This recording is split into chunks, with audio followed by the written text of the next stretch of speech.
This is the second in a series, 2-minute tips for relationship skills with Genie Z. Laborde, today talking to Frauke Shore.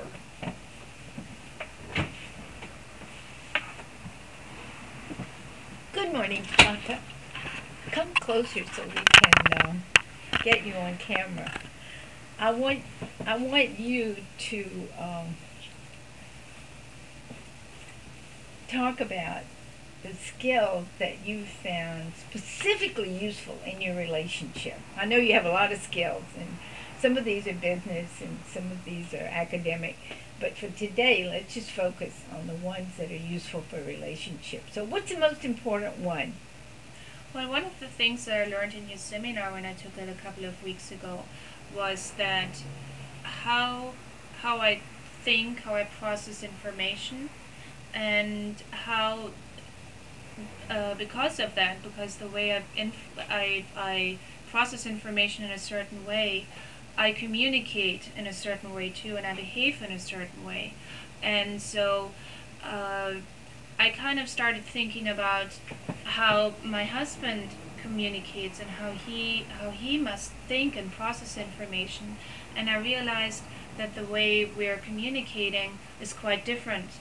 And so what I learned is that I'm communicating in a very kinesthetic, visual way. So what that means is I get a sense for what feels right to me, and I see pictures and I process what looks good to me. So I kind of work between these two communication channels, if you will, representational systems, as you call them. Yes. And so I communicate and process in these two channels. My husband, however, kind of doesn't look for things. He feels them and he gets a sense for things as I do, but he's very, very auditory. So he is listening to me. He needs to get the feeling that it sounds right rather than that it looks right. Right, makes a big difference. I'm married to an auditory. Yeah. He is not much feeling, little bit. Mostly, everything is sound.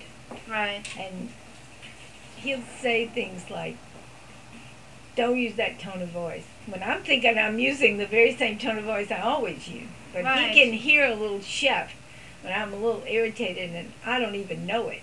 Yeah, he can because pick you it don't up. pay attention to it. Right. I don't pay attention to it because voice is not as important as the feeling that it conveys, or the picture it creates, really. So I think we had a lot of miscommunication many times because my husband pays attention to different aspects of what I'm saying, to the message that I'm delivering. He picks different things out of it that I'm trying to deliver. And so I think what I learned in your seminar is really how to use this knowledge to adjust to his way of thinking more and to avoid these miscommunications. So you now pay more attention to the tone of voice and the words you use and all that, rather than paying attention to your own feelings. In other words, you're translating your feelings in his auditory sense. Is that right? Right. So I will use something like, "Does that sound right to you?" And then he gets me because that's his way of processing information, rather than, "Do you see what I mean?" Because that's not really how he operates. Has he begun speaking in your language? Yeah, we had a talk about it, and he realized how auditory he is because he wasn't clear about it. I think it actually helps knowing where you're coming from, how you process information, because it makes you aware how to act and how people react to you as well. And so that was really helpful. Good, thank you. Thank you very much, Frauke. I Thank appreciate you. your help.